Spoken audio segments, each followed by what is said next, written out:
شکریہ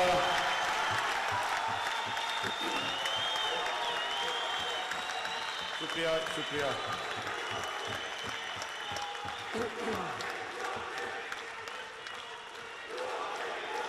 بسم اللہ الرحمن الرحیم. بس ایاک نعبد و ایاک نستعین. سب سے پہلے میں سب کا شکریہ ادا کرنا چاہتا ہوں جنہوں نے آج یہ ہمارا جو 3 سال جو ہم آج 3 سال کی اپنی پرفارمنس لوگوں کے سامنے رکھ رہے ہیں. میں فواد چودھری آپ کا، سیف اللہ نیازی آپ کا اور فاروق حبیب سب کا، یوتھ ونگ سب کا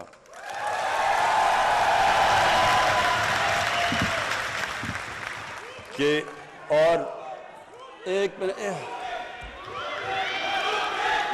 اس کے علاوہ ہاں یوتھ ونگ کا شکریہ ادا کر دیا. اب میں سب کو ویلکم کرتا ہوں یہاں.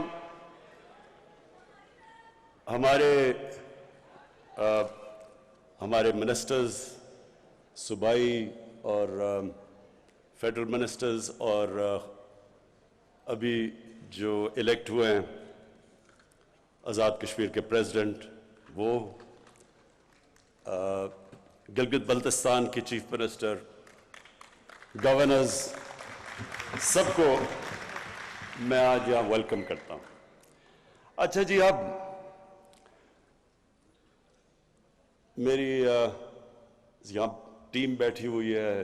میں ابھی فیصل جاوید کو دیکھ رہا تھا کہ یہ اتنا وہ دھرنا مس کرتا ہے کہ وہ جب مائک مل جائے وہ چھوڑتا ہی نہیں. اب مائک اس کو یاد آ جاتا ہے وہ.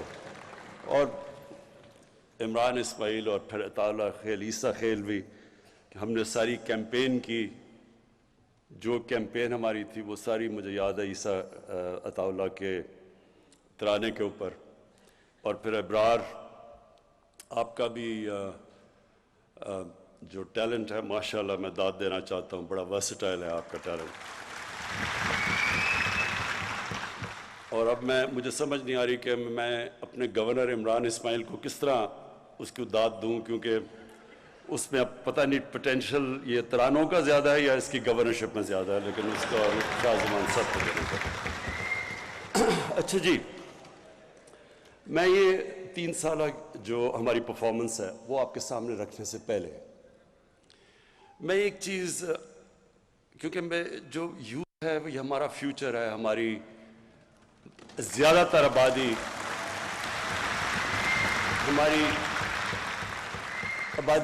یوتھ ہے. 30 سال کی عمر سے کم اکثریت ہے ہماری ملک میں. تو اس لیے یوتھ میں خواتین بھی شامل ہوتی ہیں، وہ علیحدہ نہیں ہے یوتھ سے. اچھا ایک منٹ، یوتھ ونگ آپ نے چپ کر کے شور نہیں بچانا، آرام سے سننی ہے میری بات. اب سنیں، نعرے نہیں، ابھی نعرے نہیں. اچھا جی سنیں، میں سب سے پہلے اپنی صرف یہاں بھی لیکن سارے پاکستان کی یوتھ کے لیے جو پیغام میں آج دینا چاہتا ہوں وہ یہ کہ دیکھیں، جب ہم 5 وقت کی نماز میں، وہ کئی 5 وقت پڑھتے ہیں کہ نہیں پڑھتے، لیکن نماز میں ہم ایک چیز مانگتے ہیں اور وہ ہے کہ اللہ ہمیں ان کے راستے پہ لگا جن کو تو نے نعمتیں بخشیں، اس راستے پہ نہیں جو اپنی تباہی کے راستے پہ نکل گئے. میں صرف چاہتا ہوں کہ اس کے اوپر غور کریں، کیونکہ جو زندگی کا فلسفہ ہے وہ اس چھوٹے سے آیت کے اندر ہے. اگر آپ اس کو سمجھ جائیں تو آپ کو سمجھ آ جائے گی کہ انسان عروج پہ کیسے جاتا ہے اور انسان اپنے آپ کو تباہ کیسے کرتا ہے. یہ صرف اسی میں ہے، اور اسی لیے اللہ نے ہر روز 5 وقت آپ کو صرف یہ کہا ہے مانگنے کے لیے کہ اللہ مجھے اس راستے پہ لگا، اس راستے پہ نہیں جو تباہی کا راستہ ہے، جو عروج کا راستہ ہے. اور وہ جو عروج کا راستہ ہے وہ کس کا راستہ ہے؟ سب سے اللہ کے محبوب، سب سے عظیم انسان جو کبھی نہ اس طرح کا عظیم انسان آیا ہے اور نہ آئے گا، ہمارے نبی صلی اللہ علیہ وسلم۔ اب یہ سمجھنے کی بات ہے، جب اللہ ہمیں حکم دیتا ہے کہ ان کی زندگی سے سیکھو تو اللہ بے نیاز ہے، یہ صرف وہ ہماری بہتری کے لیے اللہ کہتا ہے۔ اگر ہم نے ایک عظیم انسان بننا ہے تو اللہ نے راستہ بتا دیا، اور اسی لیے یہ ضروری ہے کہ ہماری یوتھ کو، ہمارے بچوں کو، خاص طور پر آج کل کے زمانے میں بہت ضروری ہے اس چیز کا سمجھنا کہ ہم جب ان کے راستے پہ چلتے ہیں تو ہم اپنی عظمت کے راستے پہ جاتے ہیں۔ اور جب ابھی یہ ساری جو سٹرگل کی ویڈیوز دکھائی گئی ہیں کہ ہماری، اور واقعی بڑی لمبی سٹرگل ہے، 25 سال اور 22 سال پہلے اقتدار کے باہر، تو یہ میری انسپریشن کیا تھی سٹرگل کی؟ ایسے ایسے وقت تھے جب کہ 5-6 لوگ رہ گئے تھے جو ایکٹیو پارٹی میں رہ گئے تھے۔ ایک وقت ایسا تھا کہ پارٹی سکڑ کے 5-6 لوگوں کی رہ گئی تھی، باقی گھروں میں بیٹھ گئے تھے۔ اور اونچ نیچ آتی ہے، ہر تنظیم میں، انسان کی زندگی میں اونچ نیچ آتی ہے۔ اور وہ جو برا وقت تھا، اور جب لوگ مذاق اڑاتے تھے، مجھے کئی لوگوں نے کہا کہ جی ہمیں شرم آتی ہے، ہم جب گھر جاتے ہیں ہمارا مذاق اڑتا ہے کہ آپ تحریک انصاف میں ہیں۔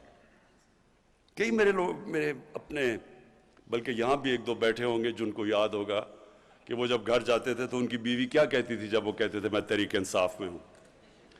تو یہ میری انسپریشن، سوچے نا، میں ایک انسان جس کو اللہ سب کچھ دے چکا تھا، بڑا نام تھا، کوئی کسی چیز کی کمی نہیں تھی، تو سوچے کہ مجھے یہ بار بار یہ سننا پڑتا تھا، مذاق اڑاتے تھے لوگ۔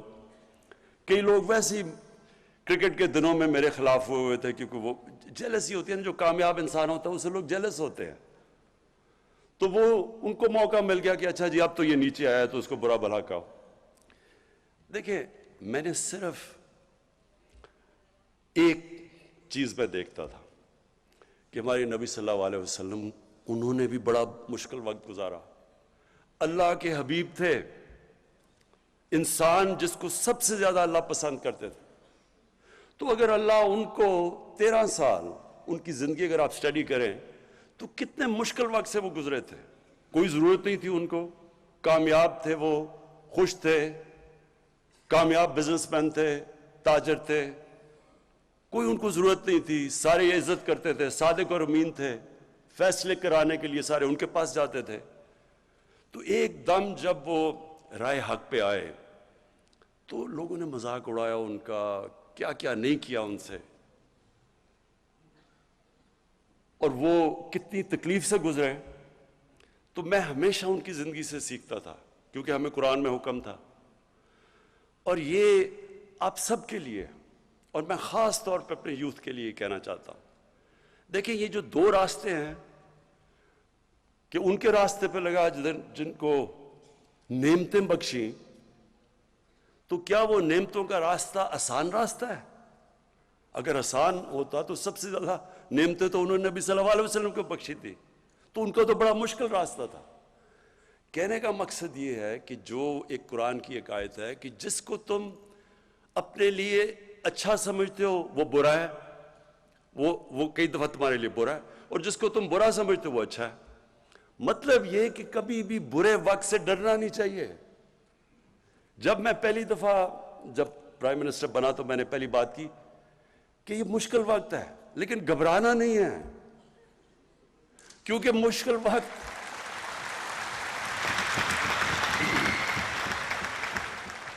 کیونکہ میں نے تو اپنی ساری زندگی مشکل وقت دیکھے ہیں۔ جب آپ سپورٹس کھیل رہے ہیں اور اوپر کوشش کر رہے ہیں کہ سارے ملک میں ٹاپ 11 کھلاڑیوں میں آؤ، پھر دنیا کا مقابلہ کرو، تو وہاں تو اونچ نیچ ہوتی ہے، ہار جیت ہوتی ہے۔ کئی دفعہ لوگ تالیاں بجا رہے ہیں، وہی آپ گراؤنڈ میں جا رہے ہیں تو سارا سٹیڈیم تالیاں بجا رہا ہے، اور وہ آپ 0 پہ آؤٹ ہو کے واپس آ رہے ہیں تو وہی 2 منٹ میں سوئچ کر کے آپ کو گالیاں نکال رہے ہیں، مذاق اڑا رہے ہیں آپ کا۔ تو یہ اونچ نیچ زندگی کا حصہ اور جو سپورٹس ہیں یہ سب سے زیادہ آپ کو تیار کرتی ہیں سٹرگل کرنے کے لیے، کیونکہ مسلسل سٹرگل ہے، یا آپ ہار رہے ہیں یا جیت رہے ہیں۔ تو اس لیے جب پاکستان کے نوجوانوں یہ کبھی یہ نہ سمجھنا کہ زندگی آسانی سے ہو جائے گی، اگر آسان زندگی ہے تو اس کا مطلب کہ آپ زندگی میں آپ کی کوئی حیثیت نہیں ہے۔ جو بھی انسان رائے حق پہ کھڑا ہوتا ہے اس کو مشکلوں کا سامنا کرنا پڑتا ہے۔ جو بھی اللہ نے پیغمبر دنیا میں بھیجے وہ ساروں نے مشکلوں کا سامنا کیا، اور وہی آپ مانگتے ہیں وہ راستہ۔ لوگ چاہتے ہیں آسانیاں، لیکن راستہ مانگ رہے ہیں نعمتوں کا، جس کو اللہ نے نعمتیں بخشی ہیں۔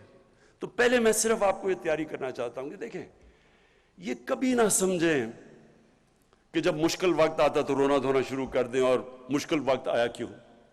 وہ تو اللہ کا ایک نظام ہے، اونچ نیچ۔ اور جب مشکل وقت آتا ہے، اگر آپ مشکل وقت کو صحیح طرح سمجھ لیں اور اینالائز کر لیں تو وہی آپ کا عروج کا راستہ بن جاتا ہے۔ جب ایک کھلاڑی، میں جب کرکٹ کھیلتا تھا میرے سے زیادہ ٹیلنٹڈ کھلاڑی تھے، لیکن میں ان سے آگے کیوں نکل گیا؟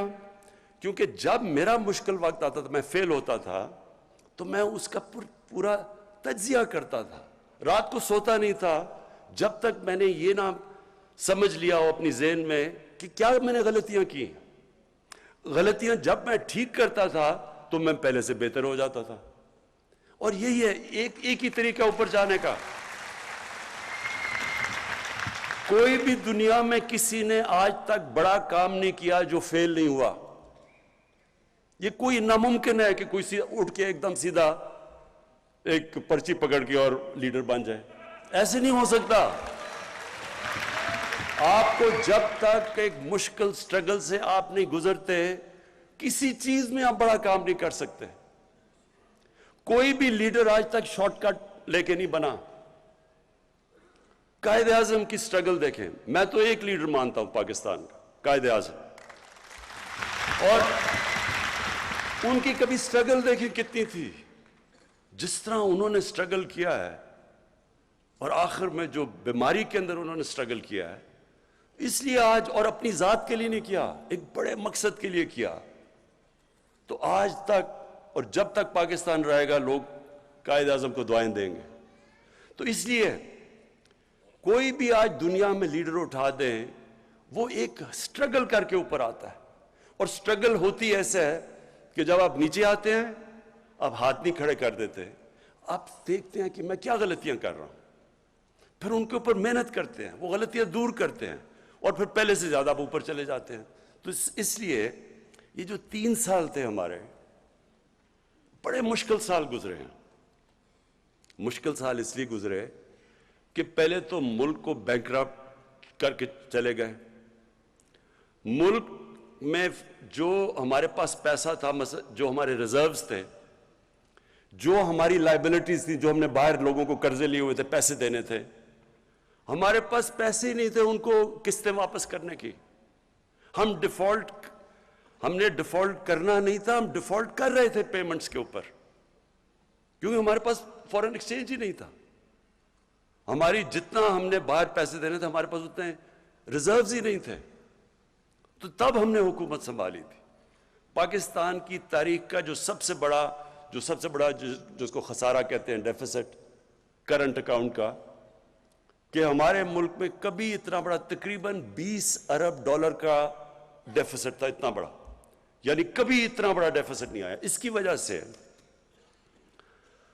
ہمیں اگر یہ نہ مدد کرتے ہماری سعودی عربیہ، UAE اور چائنا، اس وقت ہماری یہ نہ مدد کرتے، تو یہ جو مہنگائی اور جو مشکل وقت گزری ہماری قوم، وہ کچھ بھی نہیں ہے جو ہم نے گرنا تھا، کہ جس طرح روپے نے نیچے جانا تھا۔ کیونکہ اگر ہمیں پیسے نہ یہ باہر دیتے اس وقت مشکل وقت میں، تو روپے نے گر جانا تھا اور نیچے۔ جب جتنا بھی روپیہ گرا، اس سے بھی آپ سب کے سامنے ہے جو مہنگائی آئی پاکستان میں، کیونکہ جتنی چیزیں باہر سے آنی تھی، تیل، بجلی، اس کی وجہ سے افیکٹ، ساری چیزیں مہنگی ہو گئی۔ تو اس وقت ہمیں جو سامنا کرنا پڑا، ایک نئی ٹیم تھی، یا تو ہماری ہمیں تجربہ ہوتا, ہماری ٹیم بھی نہیں تھی. اور اس کے بعد پھر ایک ایشو نہیں آیا, پہلے تو کرائسس آیا, اس کے مشکلوں سے آئی ایم ایف کے پاس جانا پڑا, پیسے نہیں تھے ہمارے پاس, مجبوری آئی ایم ایف کے پاس جانا پڑا. اور جب آئی ایم ایف کے پاس آپ جاتے ہیں تو جس طرح کوئی بھی جو جس سے آپ قرضہ لیتے ہیں وہ پوچھتا ہے کہ میرا پیسہ واپس کیسے کرو گے, اور وہ پھر شرائط لگا دیتا ہے کہ میرے پیسہ واپس کرنے کے لیے آپ کو بجلی بھی مہنگی کرنی پڑے گی کیونکہ بجلی میں خسارہ ہے, آپ کو روپے کی قیمت گرانی پڑے گی, آپ کو ٹیکس لگانے پڑیں گے. اور جب وہ آئی ایم ایف کی آپ شرائط پہ چلتے ہیں تو عوام کو تکلیف ہوتی ہے, عوام مشکل وقت سے گزرتی ہے. تو ہم اس مشکل وقت سے سال کے بعد نکل ہی رہے تھے کہ کرونا آ گیا. کرونا سے پہلے بھی ایک چیز ہوئی, پلوامہ آ گیا. وہ میں صرف پلوامہ میں اللہ نے ہمیں بڑی کامیابی دی, اور میں آج اپنی خاص طور پہ اپنی فوج کا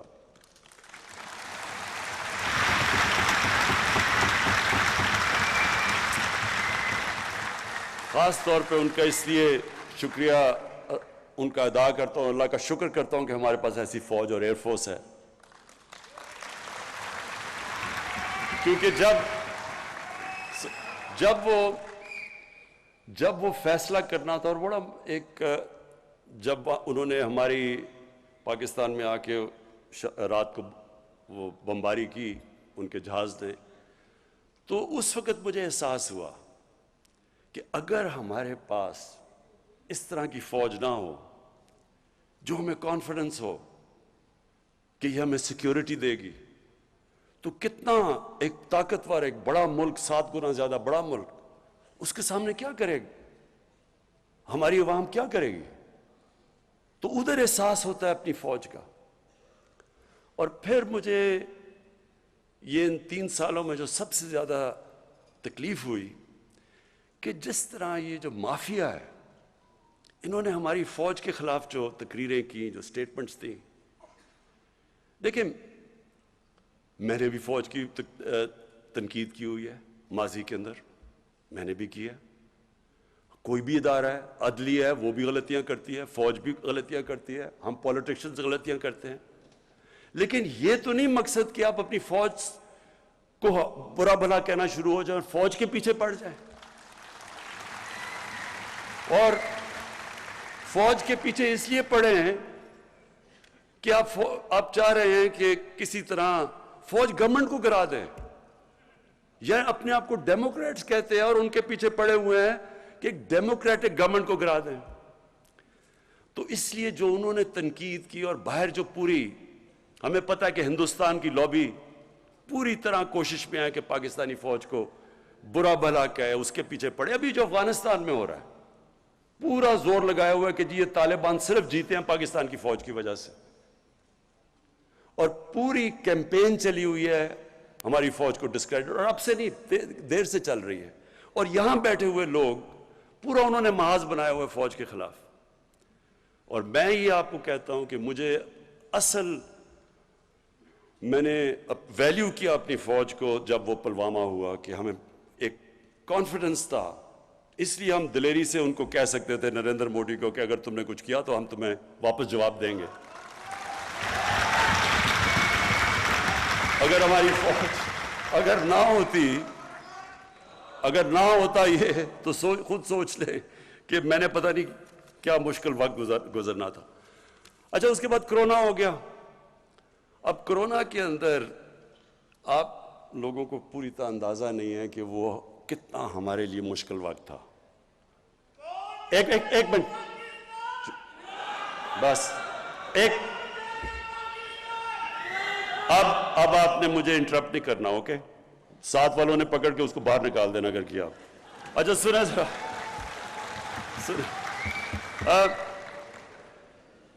دیکھیں مشکل کیا تھا. ہم دیکھ رہے تھے باہر, وہاں جناب اسپین کے اندر, اٹلی کے اندر, انگلینڈ کے اندر وہ ان کے ہاسپٹل بھرے ہوئے ہیں, لوگ سڑکوں پہ ہیں. ان کے یعنی جو ملک جن کے پاس ہمارے سے 30-40 گنا بڑا جی ڈی پی تھا, دولت تھی, وہاں ہم حالات دیکھ رہے تھے, اور وہ ساروں نے لاک ڈاؤن کیا ہوا تھا. پھر ادھر سے دیکھا جی نریندر مودی نے بھی لاک ڈاؤن کر دیا تو ساروں نے ہمیں پریشر ڈالا کہ آپ بھی لاک ڈاؤن کریں، اور وہ بہت مشکل وقت تھا۔ ہاں لاک ڈاؤن تو کرنا چاہیے کہ اگر آپ کی یہ بیماری پھیل رہی ہے، ہمیں پتہ ہے کہ لاک ڈاؤن سے وہ رک جاتی ہے، وہ کم ہو جاتی ہے، پھیلتی کم ہے، لیکن ساتھ کہ ہمارے وہ لوگ جو دیہڑی دار تھے، جو غریب لوگ تھے، جو دن کو پیسہ بنا کے بچوں کو کھلاتے تھے، تو ان کو کیا بننا تھا؟ اور بڑی ہماری اپوزیشن کے ممبرز نے تنقید کی، اور لوگ میری اپنی پارٹی میں بھی کئی لوگ گھبرا گئے کہ ایک دم یہ ہو رہا ہے، اور اگر اور پھیل گیا ہمارے ہاسپٹل سے پریشر پڑ گیا۔ لیکن میرا یہ ایمان ہے، ہم نے فیصلہ کیا اور بڑا مشکل فیصلہ کیا کہ ہم جو بھی ہو جائے ہم یہ پوری طرح لاک ڈاؤن نہیں کریں گے، کیونکہ ہمارے غریب بھوکے مر جائیں گے۔ اور اس کی وجہ سے میرا یہ ایمان ہے کہ اللہ نے اس کی برکت آئی ہمارے اوپر، اس نے بچا لیا ہمیں، ہم نے اپنے۔ اور پھر یہ سنیں، ورلڈ اکنامک فورم نے پاکستان کی مثال دی کہ وہ ملک ہے جس نے اپنی بہترین طور پہ اپنی اکانومی بچائی۔ ورلڈ ہیلتھ آرگنائزیشن نے پاکستان کی مثال دی کہ کرونا سے انہوں نے سب سے بہتر طریقے سے اس کو انہوں نے ہینڈل کیا۔ اور پھر اکانومسٹ نے کہا کہ پاکستان وہ دنیا میں 3 ملکوں میں سے ہے جس نے اپنی اکانومی بھی اور کرونا کو بھی ہینڈل کیا۔ ادھر میں پھر اپنی ٹیم کو، کیونکہ اگر ہم غلط فیصلہ کر لیتے، میں آج آپ کو بتاؤں، یہاں لوگوں نے بھوکے مرنا تھا، جو آج ہندوستان میں ہو رہا ہے۔ اگر ہندوستان کے اندر جس طرح کی غربت آئی ہے، جس طرح کو انہوں نے لاک ڈاؤن لگایا، اور جس طرح مجھے پارلیمنٹ میں اپوزیشن والے کہہ رہے تھے، مثالیں دے رہے تھے ہندوستان کی، تو آج ہمارے ملک کے اندر جس طرح کی غربت تھی آپ اندازہ نہیں لگا سکتے، کیونکہ ساری دنیا کے اندر کرونا کے اندر غریب پس گیا۔ لاک ڈاؤن سب سے زیادہ تباہی مچاتا ہے غریب کو۔ تو اس میں اپنی جو ٹیم تھی میری این سی او سی کی، اسد عمر اور ڈاکٹر فیصل، میں خاص طور پہ آپ کو خراج تحسین آج پیش کرنا چاہتا ہوں کہ بڑے ہمارے اچھے فیصلے ہوئے اور اللہ نے ہمیں وہاں سے نکالا۔ اچھا، اب میں ذرا آپ کو صرف 3 سال کی ہم نے اپنی پرفارمنس بتانی تھی، تو میں ذرا صرف آپ کے سامنے رکھنا چاہتا ہوں کہ ہم جب آئے تھے تو تقریباً $20 ارب کا خسارہ تھا۔ آج وہ خسارہ 3 سال کے بعد $20 ارب سے $1.8 ارب پہ رہ گیا۔ ہمارے فورن کرنسی ریزروز جب ہم آئے تھے تو پورے ملا کے $16.4 ارب تھا، اور آج ماشاءاللہ ہمارے $27 ارب پہ ریزرو چلے گئے ہیں۔ ہمارے جو ٹیکس کلیکشن تھی، یعنی کہ دیکھیں جب ایک گھر میں مثلاً ایک گھر جب مقروض ہو جاتا ہے تو وہ کیا کرتا ہے؟ اس کو اپنے خرچے کم کرنے پڑتے ہیں اور اپنی آمدنی بڑھانی پڑتی ہے، اور کوئی طریقہ، جب سے اللہ نے دنیا ایجاد کی ہے اس کے علاوہ کوئی طریقہ نہیں ہے اس میں سے نکلنے کا۔ تو جب آپ خرچے کم کرتے ہیں تو لوگوں کو تکلیف ہوتی ہے۔ ایک گھر دیکھ لینا، گھر میں آپ خرچے کم کریں گے تو لوگ اپنا کھانا پینا کم کریں گے، مرغی سے دال روٹی پہ آ جائیں گے، اور بچوں کو اچھے سے اسکول سے نکال کے دوسرے اسکول میں ڈال دیں گے، کیونکہ آپ کو مشکل وقت سے تو گزرنا پڑتا ہے۔ ہر گھر کو جب یہ ایک گھر مقروض ہو جاتا ہے اس کو یہ کرنا پڑتا ہے، تو تب گھر والوں کو تکلیف ہوتی ہے۔ تو وہ بڑی تکلیف سے ہمارے لوگ گزرے، اور میں یہ بھی اللہ کا شکر کرتا ہوں کہ بڑی ماشاءاللہ ہماری ایک دلیر قوم ہے، ہم اس سے بڑے صبر سے نکلے۔ تو پھر ہماری جو کلیکشن تھی، ٹیکس کلیکشن، ہماری ٹیکس کلیکشن جب ہم آئے تھے تو 3,800 ارب تھی۔ 3,800 ارب روپیہ ہماری ٹوٹل ٹیکس کلیکشن تھی۔ آج وہ پہنچ گئی ہے 4,700 ارب پہ ہماری ٹیکس کلیکشن۔ اور یہ جو سارے میں آپ کو فگرز دے رہا ہوں یہ اسحاق ڈار کے نہیں ہیں، یہ اصل ہیں۔ اس کے بعد ہماری جو ریمیٹنسز ہیں جو باہر سے، اور ہمیشہ یہ یاد رکھے آپ کا اس ملک کا سب سے بڑا اثاثہ بیرون ملک پاکستانی ہے، یہ سب سے بڑا ہمارا اثاثہ ہے۔ انہوں نے ہمیں اس وقت، ہمیں اس قوم کو ان کا خاص شکریہ ادا کرنا چاہیے، کیونکہ انہوں نے ہمیں بڑے مشکل وقت سے نکالا۔ ہماری ریمیٹنسز تھیں جب ہم آئے، جو اوورسیز پاکستانی جو پیسہ بھیجتے تھے وہ تھی 19.9 ارب ڈالر، اور آج ہماری ریمیٹنسز پہنچ گئی ہیں 29.4 ارب ڈالر، تقریباً 10 ارب ڈالر ایکسٹرا ریمیٹنسز آئیں۔ اچھا، پھر جو ہمارا، جس وقت ہم بالکل شروع میں آئے تو جب خرچے کم کیے، ہماری اکانومی کمزور ہوئی، بے روزگار ہو گئے۔ آج دیکھیں ذرا حالات، آج ہمارے جو اکانومی، جو انڈسٹری جو اٹھاتی ہے اکانومی، اس میں جو اضافہ ہوا ہے وہ 18% ہوا ہے۔ یہ 10 سال کے بعد ہماری اتنی تیزی سے انڈسٹری اوپر جا رہی ہے، جس سے لوگوں کو روزگار بھی مل رہا ہے۔ اور ہمارا جو کنسٹرکشن کا سیکٹر ہے جو سب سے زیادہ روزگار دیتا ہے، اس میں سیمنٹ 42% اس کی سیلز بڑھی ہے۔ ہمارے جو ایگریکلچر ہے، 1100 ارب روپیہ ہمارا اضافی کسانوں کے پاس گیا ہے، اضافی گیا ہے، اور وہ نظر آتا ہے کہ ریکارڈ ہماری موٹر سائیکلوں کی بکی ہیں، ریکارڈ ٹریکٹر ہمارے بکے ہیں، اور گاڑیوں کی سیل 85% بڑھ گئی ہے۔ ٹویوٹا نے اپنی ساری تاریخ میں اتنی گاڑیاں نہیں بیچی جو آج بیچی ہیں۔ اس کا مطلب کہ لوگوں کے اندر خوشحالی آ رہی ہے۔ اور پھر جو ہمارے آنے سے، اب جو میں دوسری چیز کہنا چاہتا ہوں کہ ہمارا آنے میں تین چیزیں، ہمارا جو سلوگن ہے کہ انصاف، انسانیت اور خودداری۔ تو انصاف کے لیے، انصاف کیا ہے؟ انصاف کا مطلب قانون کی بالادستی، قانون کی حکمرانی۔ میں ذرا صرف آپ کو سمجھاتا ہوں کہ اس میں فرق کیا ہوتا ہے۔ جدھر قانون کی حکمرانی ہوتی ہے وہاں سب قانون کے سامنے ایک برابر ہوتے ہیں۔ جب طاقت کی حکمرانی ہوتی ہے تو طاقتور کے لیے قانون اور کمزور کے لیے دوسرا۔ میں آپ کو ایک مثال دیتا ہوں جو پاکستان میں، اگر آپ کو آسانی سے آپ سمجھ جائیں گے کہ اصل میں ہمارا ملک کا سب سے بڑا مسئلہ کیا رہا ہے، اور وہ ہے کہ یہاں رول آف لا، قانون کی حکمرانی نہیں ہوئی۔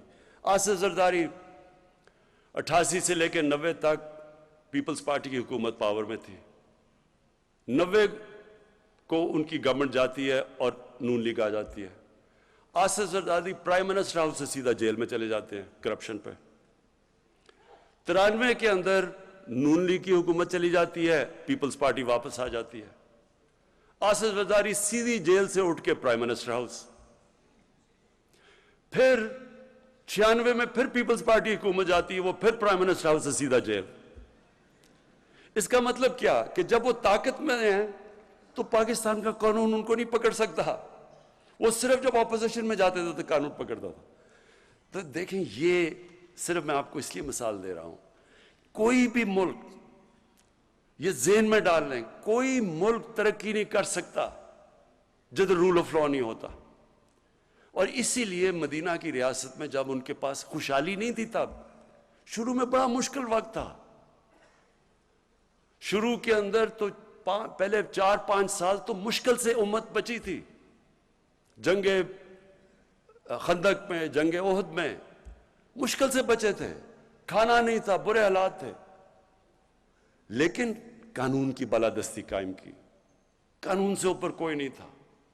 انہوں نے کہا، نبی صلی اللہ علیہ وسلم نے، کہ تمہارے سے پہلے بڑی قومیں تباہ ہوئیں جدھر یہی طاقتور کے لیے کمزور کے لیے دوسرا قانون، اور میری بیٹی بھی اگر قانون توڑتی ہے تو اس کو سزا ملے گی، کوئی قانون سے اوپر نہیں ہے۔ اور یہ بیسس ہوتا ہے، دیکھیں کوئی بھی دنیا کی سیولائز سوسائٹی، اس کا بیسس ہوتا ہے رول آف لا، اور یہی ہمارا مسئلہ ہے۔ ہم اس لیے اوپر نہیں گئے۔ کبھی یہ دیکھیں، چھوٹے چھوٹے چور جتنی مرضی چوری کریں، ملک تباہ نہیں ہوتا۔ ملک تباہ تب ہوتا ہے جب عمران خان اور پرائم منسٹر اور اس کے وزیر چوری شروع کرتے ہیں، کیونکہ ملک کا خزانہ تو ہمارے ہاتھ میں ہے۔ تو کرپشن عام آدمی کی لوگوں کو تنگ کرتی ہے. پٹواری کی کرپشن لوگ تنگ ہوتے ہیں اس سے, یا تھانے دار کی. لیکن ملک جو تباہ ہوتا ہے جب اس کے طاقتور, اس کے پرائم منسٹر, وزیر, جب وہ چوری شروع کرتے ہیں. اس لیے ساری دنیا میں آج ڈیولپنگ ورلڈ, جس کو ڈیولپنگ ورلڈ, غریب ملک جو ہیں, ان کے اندر ایک ہی مسئلہ ہے, طاقتور قانون سے اوپر ہے. ایک فیکٹ آئی رپورٹ میں بار بار مثال دیتا ہوں کیونکہ یونائٹڈ نیشنز کے سیکرٹری جنرل نے, اس نے ایک پینل اپنے نیچے بٹھائی اور انہوں نے کہا بتاؤ کہ یہ امیر اور غریب ملکوں میں اتنا فاصلہ کیوں بڑھتا جا رہا ہے. تو فیکٹ آئی پینل کی جو رپورٹ ہے اس نے یہ کہا کہ ہر سال غریب ملکوں سے, ڈیولپنگ ورلڈ سے 1000 ارب ڈالر چوری ہو کے جاتا ہے امیر ملکوں میں اور آف شور اکاؤنٹس میں اور مے فیئر کی طرح فلیٹس میں. ہر سال یہ ایسے ہے. میں آپ کو ایک اور مثال دیتا ہوں. جب انگریز ہندوستان میں آیا تو اورنگزیب کے جانے کے بعد ہندوستان کا جو سالانہ آمدنی تھی, جس کو جی ڈی پی کہتے ہیں, وہ 24% تھی دنیا کی جی ڈی پی. دنیا کا سب سے امیر خطہ تھا یہ. اور بنگال مغلوں کا سب سے امیر پروونس تھا. انگریز نے شروع کیا بنگال سے, اور اس نے جب 200 سال حکومت کر کے گیا تو بنگال سب سے غریب صوبہ ہو گیا انگریزوں کا, اور ہندوستان کا جو جی ڈی پی تھا وہ رہ گیا 3%, اور برطانیہ کا جی ڈی پی چلا گیا 24%. کیا ہوا؟ یہاں سے ساری دولت چوری ہو کے ان کے پاس چلی گئی. یہ غریب ہو گیا, وہ امیر ہو گیا. یہی آج ہو رہا ہے دنیا میں. ڈیولپنگ ورلڈ کیوں فاصلے بڑھتے جا رہے ہیں؟ امیر غریب کے فاصلے بڑھتے جا رہے ہیں, امیر اور غریب ملکوں کو, کیونکہ وہاں سے, کیونکہ ان کے پاس قانون کی حکمرانی نہیں ہے, وہاں کا پیسہ چوری ہو کے ان کے ملکوں سے باہر جا رہا ہے. وہ فاصلے, وہ ملک غریب ہو رہے ہیں. وہ جو پیسہ خرچ ہونا ہے تعلیم پہ, صحت پہ, انفراسٹرکچر پہ, وہ چوری ہو کے باہر چلا جاتا ہے. اور جب وہ ڈالر لے کے باہر بھیجتے ہیں تو آپ کی کرنسی کمزور ہو جاتی ہے. کیونکہ یہاں سے اندازہ, ایک رپورٹ تھی 10 سال پہلے, کہ 10 ارب ڈالر ہر سال یہاں سے چوری ہو کے, منی لانڈرنگ ہو کے باہر جاتا ہے. تو وہ اگر 10 ارب ڈالر نہ آپ روک لیں تو ہمیں آئی ایم ایف سے قرضہ ہی نہ لینا پڑے. تو یہ جو ہمارا مسئلہ نہیں, یہ ساری ڈیولپنگ ورلڈ کا مسئلہ ہے. اس لیے یہ جو رول آف لا ہے, طاقتور کو قانون کے نیچے لانا, یہ ایک جہاد ہے. اللہ قرآن میں کہتا ہے کہ میری زمین میں انصاف قائم کرو. یہ ہمارا فرض ہے. اور اس لیے یہ ہے اصل میں جنگ جو 3 سال میں ہم نے سب سے زیادہ لڑی ہے. جو ابرار نے بتایا کہ جی مایوسی پھیلا دیتے ہیں, یہ کون مایوسی پھیلا رہا ہے؟ یہ وہ مافیاز ہیں. وہ مافیاز ہیں جو چاہتے ہیں کہ گورنمنٹ فیل ہو, کیونکہ وہ پرانا زمانہ پھر آ جائے جدھر لوٹ مار شروع ہے. ان کی پوری کوشش ہے کہ آپ کی یہ تحریک انصاف کی حکومت کامیاب نہ ہو, اور ہماری جو کولیشن گورنمنٹ ہے, کیونکہ وہ چاہتے نہیں ہیں. کیونکہ ان کے لیے آسان, یہاں سے ملک سے پیسہ نکالا, باہر لے گئے, باہر بڑے بڑے گھر اور پراپرٹیز لے لی. تو میں صرف اب آپ کو, ہم جب آئے ہیں ذرا میں آپ کو بتاؤں کہ فرق کیا پڑا ہے. کیا فرق پڑا ہے کہ ہمارے آنے سے پہلے. اب میں ذرا 2 آپ کو فگرز دیتا ہوں. پنجاب کی پہلے بتاتا ہوں کہ پنجاب کی اینٹی کرپشن, انہوں نے نون لیگ کے 10 سالوں میں جو ٹوٹل پیسہ اینٹی کرپشن نے ریکور کیا تھا وہ 2.5 ارب روپیہ تھا. ہمارے صرف ابھی 3 سالوں میں پنجاب کی اینٹی کرپشن نے 450 ارب روپیہ اب تک ریکور کر چکے ہیں. یہی نیب تھی, یہی قانون تھے نیب کے. نیب نے اپنے 18 سالوں میں, ہمارے آنے سے پہلے 18 سالوں میں جو پورا اب تک پیسہ انہوں نے ریکور کیا تھا وہ 290 ارب روپیہ تھا. اور ہمارے 3 سالوں میں انہوں نے 519 ارب روپیہ ریکور کر چکے. اور اس لیے آپ دیکھتے ہیں بڑا شور مچا ہوا ہے. اچھا جی, دوسری چیز جو ہمارا دوسرا کوشش ہے ہمارا جو منشور ہے وہ ہے انسانیت. انسانیت کا مطلب یہ کہ بجائے ایک سٹیٹ جو صرف قانون بنتے ہیں جس کو ایلیٹ کیپچر کہتے ہیں، سارے قانون، ساری بزنس، سارے فائدے ایک چھوٹے سے طبقے کو، امیر امیر ہوتا جاتا ہے، غریب غریب ہوتا جاتا ہے. یہ ہماری پہلی گورنمنٹ ہے جس نے فیصلہ کیا کہ ہم نیچے سے لوگوں کو اوپر اٹھائیں گے. اور یہ ہم کدھر؟ یہ مدینہ کی ریاست کا اصول تھا. پہلی دفعہ فلائی ریاست دنیا کی تاریخ میں مدینہ میں بنائی گئی تھی. تو ہم اسی پہ چل رہے ہیں اور ہم نے وہ پروگرامز کیے ہیں جو پاکستان کی تاریخ میں کسی نے نہیں کیے. 2 پروگرامز خاص طور پہ. ایک ہے ہمارا احساس کا پروگرام. ہمارا جو احساس کا پروگرام ہے، اس سے پہلے 110 ارب روپیہ صرف دیا جاتا تھا نچلے لوگوں کی مدد کرنے کے لیے، غریب لوگوں کی. اس سے ہم نے 260 ارب پہ لے گئے ہیں. 110 سے 260 ارب پہ ہمارا چلا گیا. ہم نے جو احساس پہ، جب کرونا ہوا تو جو پیسہ خرچ کیا ہم نے احساس پہ، ورلڈ بینک نے ریٹ کیا، جو ساری دنیا میں پیسے خرچ کر رہے تھے نا کرونا کے دوران، تو ورلڈ بینک نے جو ہماری ریٹنگ دی ہمارے احساس کے پروگرام کو، وہ ساری دنیا میں نمبر 3 پہ پاکستان تھا کہ سب سے بہترین شفاف اور ایفیشنٹ طریقے سے ہم نے پیسے بانٹے. اور احساس پروگرام کے اندر اور بھی خاص طور پہ ہماری کوشش ہے کہ اپنی عورتوں کو ہم اٹھائیں. ہماری عورتیں خاص طور پہ جو غریب علاقوں میں ہیں، جو دیہاتوں میں ہیں، ان کو ہماری پوری کوشش اٹھانے کی. اور ان کو بہترین طریقہ اٹھانے کا کیا ہے؟ تعلیم دینا. احساس پروگرام کے اندر ہم نے جو سکولوں کے اندر اسکالرشپس رکھی ہیں بچیوں کے لیے، وہ بچوں سے زیادہ ہیں، لڑکوں سے زیادہ ہیں. اور جو ہم نے انڈر گریجویٹ اسکالرشپس دیے ہیں، وہ عورتوں کو بھی 50% ہے اور لڑکوں کو بھی، اسٹوڈنٹس کو بھی، میل کو بھی 50% ہے. کوشش کیا ہے؟ دیکھیں، میں یہ ٹی وی پروگرام دیکھتا ہوں، یہ آج کل یہ جو افغانستان کے اوپر پروگرامز ہو رہے ہیں، یورپ، ساری دنیا مغرب میں، کہ جی وہ افغانستان کی عورتوں کی بڑی ان کو سب کو فکر پڑی افغانستان کی عورتوں کی. وہ جی پتہ نہیں طالبان کیا کر دیں گے عورتوں کو. کبھی دنیا کی تاریخ میں کبھی کسی نے باہر سے آ کے کسی ملک کی عورتوں کو حقوق دلوائے ہیں آج تک؟ کبھی کوئی دلوا سکا ہے؟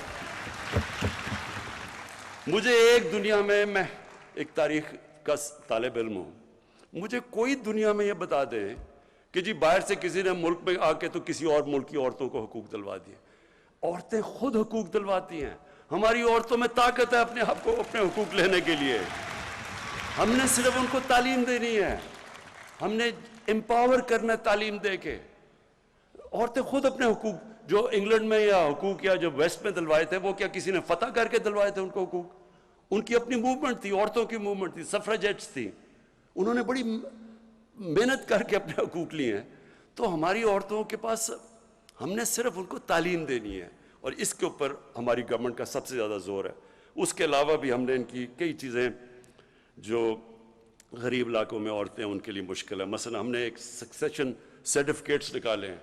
اب بجائے عورتیں، بڑا مشکل ہوتا تھا ان کو جا کے سکسیشن سرٹیفکیٹس کو جا کے ویریفائی کرنا، تو اب وہ صرف نادرا آفس میں جائیں اور وہ آرام سے ان کے لیے ہو جاتے ہیں. اور اس کا سب سے بڑا فائدہ یہ ہے کہ جو انہیریٹنس لاز ہیں، عورتوں کی جو جائیداد ملنی چاہیے، وہ بھی پہلی دفعہ ہم اب انشور کر رہے ہیں، کیونکہ عورتوں کو جائیداد میں حصہ نہیں ملتا.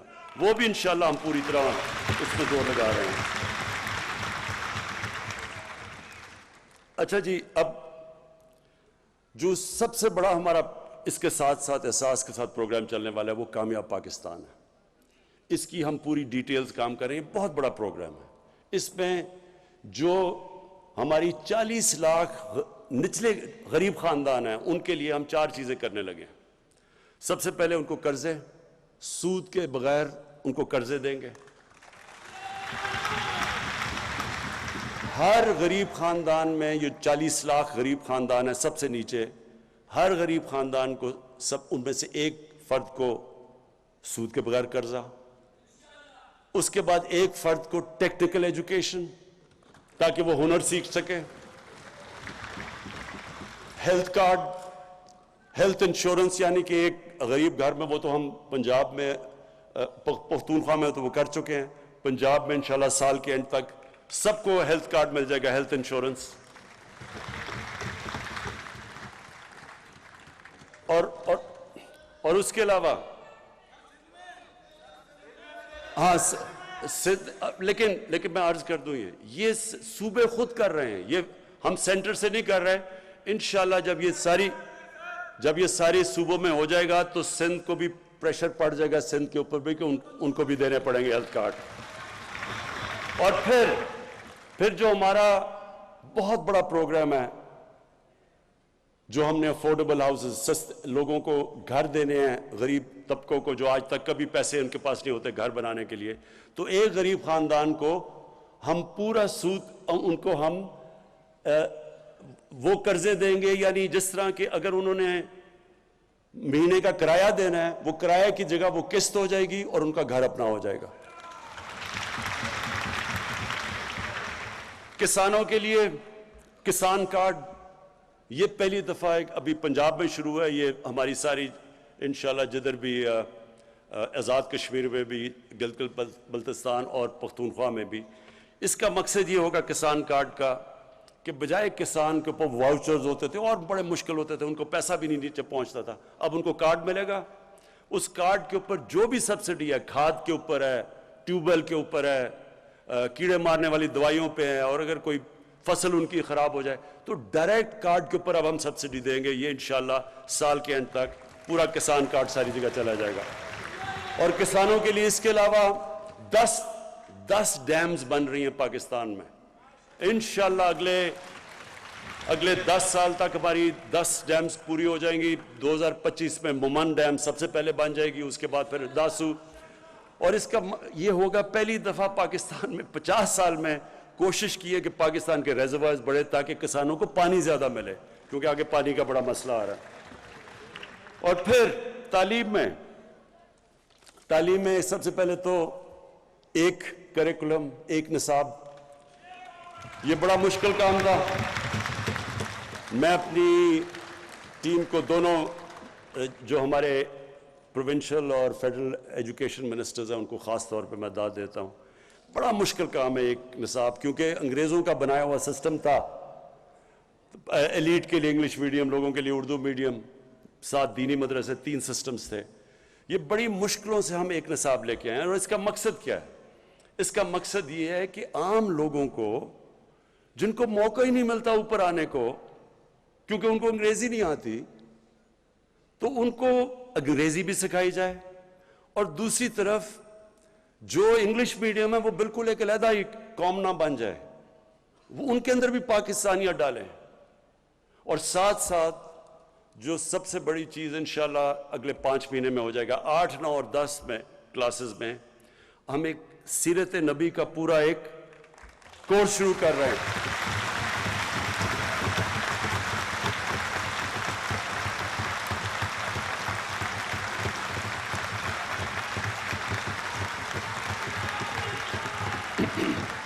یہ اس لیے ضروری، یہ میں اس لیے سمجھتا ہوں کہ آج جتنا یہ ضروری ہے، کبھی مسلمانوں کی تاریخ میں کبھی یہ ضروری نہیں تھا. ضروری تو خیر ہمیشہ تھا، جس طرح میں نے شروع میں کہا کہ کوئی اس قرآن میں جب انہوں نے ان کو رول ماڈل بنا دیا ہماری بہتری کے لیے، جو ان کو فالو کرے گا وہ اوپر چلا جائے گا. جو مدینہ کی ریاست کے اصولوں پہ قوم کھڑی ہوگی وہ اوپر چلی جائے گی. یہ تو اللہ نے اس لیے ہمیں ان کی سنت پہ چلنے کو کہا ہے. لیکن مجھے احساس ہوا کہ ہمارے بچوں کو سمجھ ہی نہیں ہے. نہ قرآن پڑھ لیتے ہیں لیکن قرآن کی ان کو سمجھ نہیں ہے. لیکن ان کی زندگی وہ آسان ہے بچوں کے لیے سمجھنا، وہ تو ایک تاریخ کا حصہ ہے، اور اس سے کیریکٹر بلڈنگ ہو. میں پھر سے کہتا ہوں، جب میں نے جو چیزیں آج کل دیکھ رہا ہوں، یہ موبائل فون کے بڑے فائدے ہیں، ٹیکنالوجی ہے، بچے کئی چیزیں اب سیکھ جاتے ہیں، نالج وہ مل جاتی ہے جو کبھی پہلے نہیں تھی. لیکن اس کے ایک نیگیٹو سائیڈ ہے. بچوں کو وہ مٹیریل اب موبائل فون پہ مل رہا ہے کہ ان کے لیے ہینڈل کرنا آسان نہیں ہے، اور اس کے بڑے اثرات آ رہے ہیں ہماری سوسائٹی کے اوپر۔ میں جب سے آیا ہوں، میں نے جب آئی جیز سے ملتا ہوں اور ان سے میں پوچھتا ہوں کہ کرائم کے مجھے بتائیں کہ کون کون سی کرائم بڑھ رہی ہے، سب سے تیزی سے کرائم بڑھ رہی ہے پاکستان میں سیکس کی کرائم، بچوں سے زیادتیاں، ریپ، یہ بڑی تیزی سے بڑھ رہی ہے۔ اور پھر جو میں نے یہ جو مینار پاکستان میں دیکھا، یہ ہم سب کے لیے، یہ ہم ساری قوم کے لیے اس سے زیادہ شرمناک چیز نہیں ہو سکتی۔ تو اس لیے اور بھی ضروری ہے آج کہ ہم اپنے بچوں کی تربیت کریں، ان کی کیریکٹر بلڈنگ کریں، ان کو ٹیکنالوجی بھی سکھائیں، لیکن ان کے کیریکٹر ان کو بتائیں تو صحیح کہ انسان ہوتا کیا ہے۔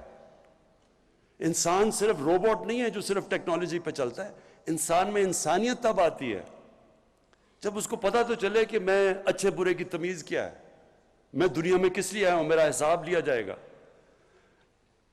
انسان میں ایمان آتا ہے یہ نہیں آتا، یہ تو اللہ کا فیصلہ ہے، لیکن ہمارا کام ہے ان کو تربیت دینا، اپنے بچوں کو ان کو ایک قسم کے ان کو ہتھیار دینا تربیت سے، تاکہ وہ مقابلہ کر سکیں کہ یہ بالکل ایک نئی قسم کی ان کے لیے انفارمیشن آ رہی ہے۔ یہ بہت ضروری ہے، کیونکہ اگر اس وقت میں جو ابھی ابرار نے بالکل ٹھیک بات کی کہ جس طرح کی اس وقت انفارمیشن آ رہی ہے، یہ بالکل ہمارے دین سے بھی بچوں کو دور لے کے جا رہی ہے، ہمارے کلچر سے، ہماری پاکستانیت سے۔ تو اس لیے انشاءاللہ یہ جو ہماری کوشش ہے اب کہ سارے بچوں کو ہم 8، 9 اور 10 کے اندر جو بھی بچہ ہے جس مرضی اسکول میں، انگلش میڈیم، اردو میڈیم، سب کو سیرت نبی کے اوپر پورا صحیح سکھایا جائے گا۔ اور پھر یہ جو ہماری پوری کوشش ہے کہ جو ہمارے علاقے پیچھے رہ گئے ہیں، بلوچستان پیچھے رہ گیا، ہمارا قبائلی علاقہ جو پرانا قبائلی علاقہ تھا وہ پیچھے رہ گیا، وہاں بھی غربت ہے، پڑھائی وہاں بھی کم ہے۔ تو ان سارے علاقوں کے لیے ہم نے اسپیشل پیکیجز دیے۔ بلوچستان میں ہماری گورنمنٹ نہیں ہے، سندھ میں ہماری گورنمنٹ نہیں ہے، لیکن ہم نے صرف غربت کے اوپر اسپیشل پیکیجز دیے ہیں۔ ہم نے 14 سندھ کی ڈسٹرکٹس، 9 بلوچستان کی ڈسٹرکٹس اور گلگت بلتستان، ان کے لیے ہم نے 1300 ارب روپیہ ہم نے ایلوکیٹ کیا ہے ان کو اٹھانے کے لیے۔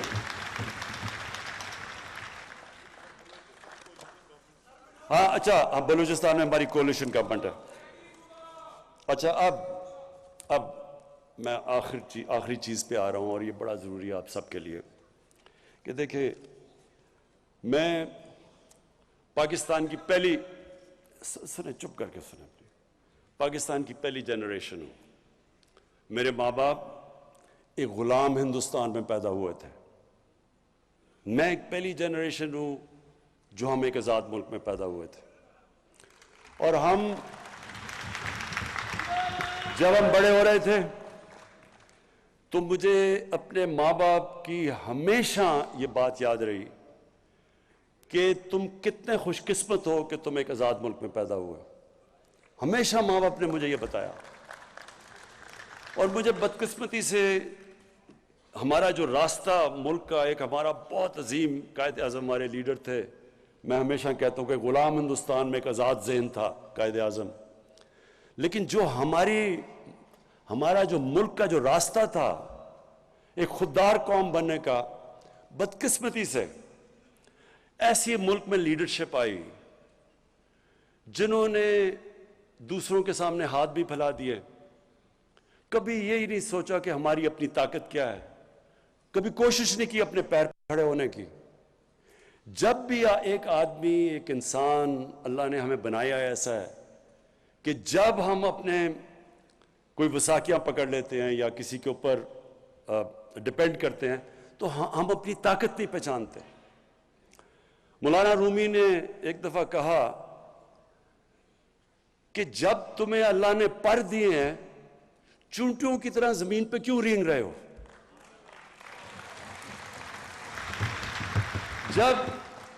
ہم اپنی طاقت ہی نہیں پہچانتے اور ہم لوگوں کے سامنے ہاتھ پھیلا دیتے ہیں.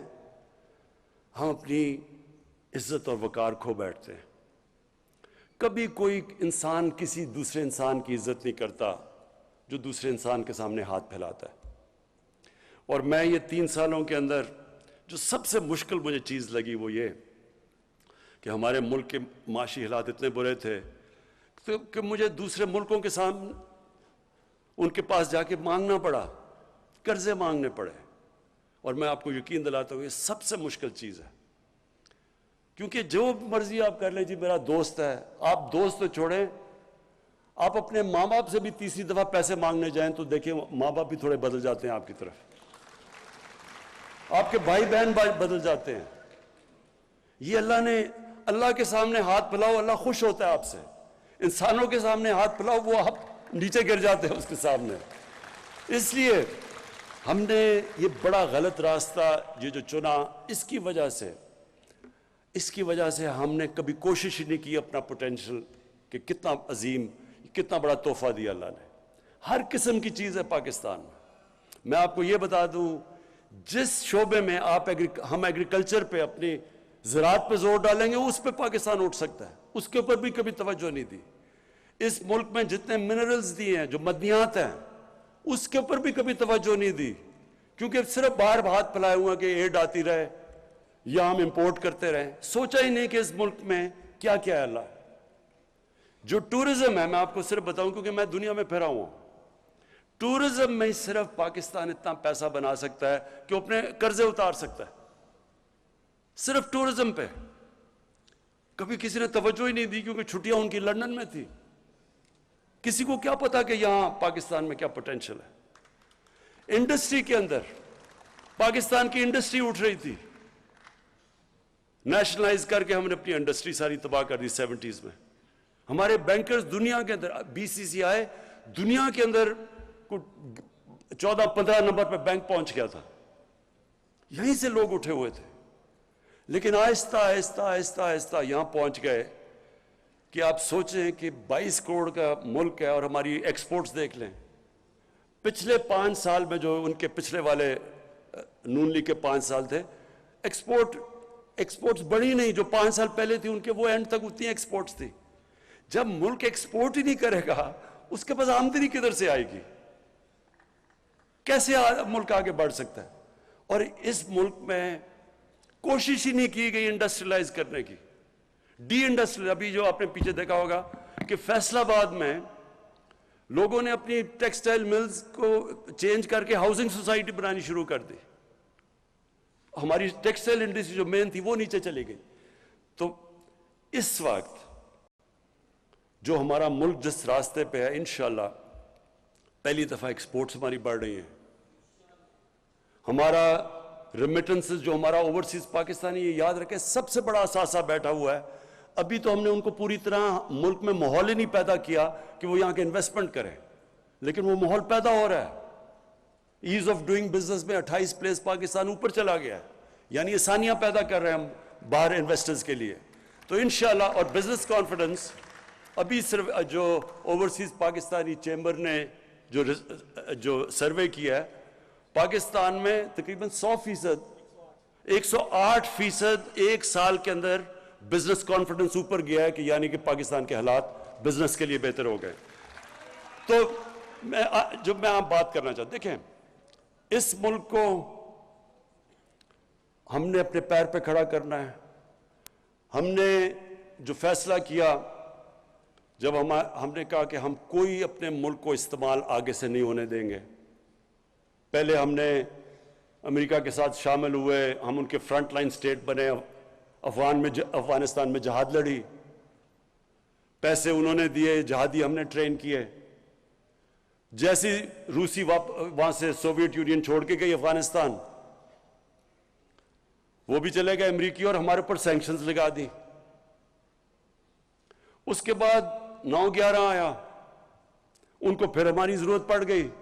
افغانستان میں انہوں نے جنگ لڑنی تھی, انہوں نے پھر پاکستان کو کہا کہ جی ہماری تمہیں ضرورت ہے. میری طرح کے لوگوں نے کہا کہ ہمیں اس جنگ میں شرکت نہیں کرنی چاہیے, یہ ہماری جنگ نہیں ہے. ہمیں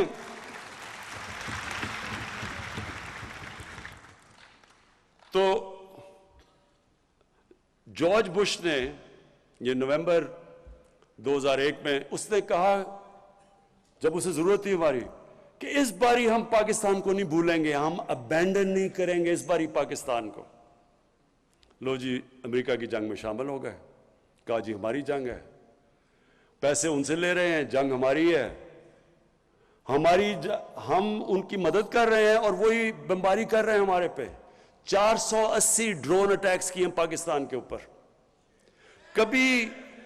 کبھی دنیا کی تاریخ میں یہ نہیں ہوا کہ ایک ملک کو اپنے ہی اعلائے بمباری کر رہا ہے, یہ کبھی دنیا میں نہیں ہوا. وہ لوگ جو بیچارے مرتے تھے ڈرون اٹیکس میں, وہ سارے بدلہ لیتے تھے پاکستان سے, ہماری فوج سے. ہمارے ادھر فوجی بھی شہید ہو رہے ہیں, ہمارے بم دھماکے ہو رہے ہیں.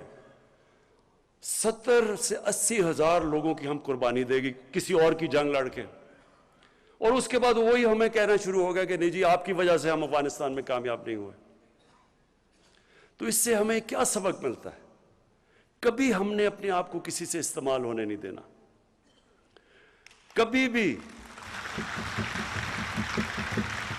کبھی ہم نے اپنے لوگوں کو اس طرح نہیں ہم نے قربان ہونے دینا کسی اور کے لیے, کیونکہ انہوں نے تو کچھ نہیں اپریشیٹ کیا.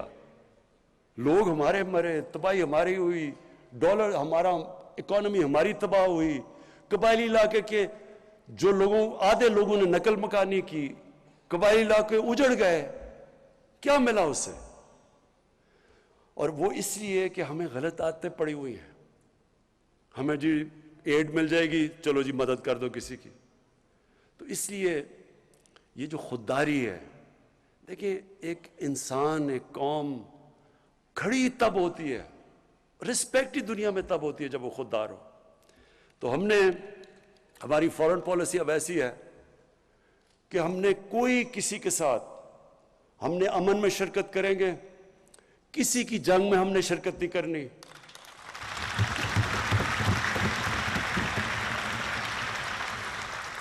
اور افغانستان کے اوپر میں آخری بات کر دوں کہ جو افغانستان میں ہوا, جس طرح 300 تقریباً 3 لاکھ افغان فوج لڑی نہیں.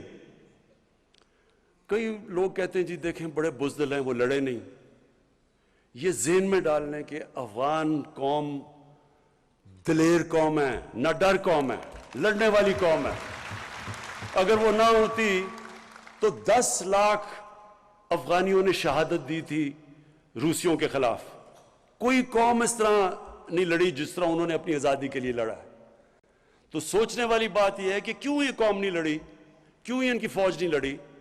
تھوڑے طالبان تو 70,000 تھے, 3 لاکھ یہ کی فوج تھی, ایئر فورس ان کے ساتھ, جدید ہتھیار ان کے پاس, ٹینکس ان کے پاس, کیوں نہیں لڑی؟ اور اسی کے اندر پتہ ہے کہ کیوں طالبان جیتے. وہ کیوں نہیں لڑے؟ وہ اس لیے نہیں لڑے کہ کرپٹ گورنمنٹ کے لیے, جو ایک کرپٹ گورنمنٹ ہے اس کے لیے کوئی نہیں لڑتا.